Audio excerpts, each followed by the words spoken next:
Okay. Nick Davies, in short, what are your main concerns about today's journalism?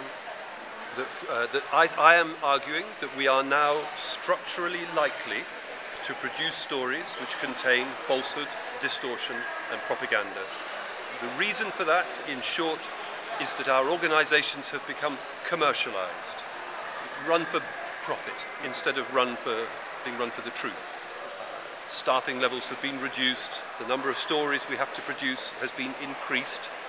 This means we are very vulnerable to being manipulated by outsiders. A huge proportion of the stories that we run are provided for us by the public relations industry, and they are serving the interests, the commercial interests or the political interests of the people who pay them.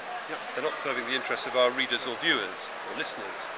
And so there has been a great weakening of media output, media performance. Has it always been like that? No. So even during the 33 years that I have been a reporter, I have seen a decline in the quality of our output. And that is because of the way in which all over the developed world, in local media and national, in print and in broadcast, our work has been commercialised. And it happens even in organisations which don't belong to corporations, like some Dutch broadcaster or the BBC or the Guardian, because we feed from the same polluted sources. We run stories from the PR industry or from the news agencies who are pushing out false stories. And we are all under commercial pressure of one kind or another. The state broadcaster will be told by the government, you must increase your ratings, you must do popular stories, and in the meantime we're cutting your money so you will have fewer staff. What do you think about hyper-local news? Is it harder to seek the truth in there?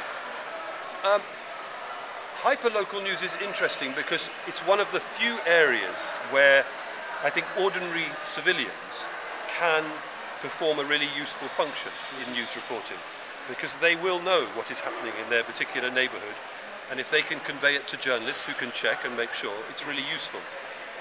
Citizen journalism doesn't work nearly so well with national or international news or with something that requires investigation. A critical question. Don't you think the problem lies with the consumers, that they don't want to pay for boring news, how important it may be? Well, first of all, there is a problem with a lot of consumers, that they want light, easy, sexy stories. But there's 2 points, I suppose. First, there is still a significant minority of people who want to be told the truth about important things. They are there. But secondly, dealing with the mass of people who want light news, our job is not selling potatoes. Our job is not to provide people with what they want. Our job is to be journalists and actually to make judgments about what needs to be said, even if people think it's boring.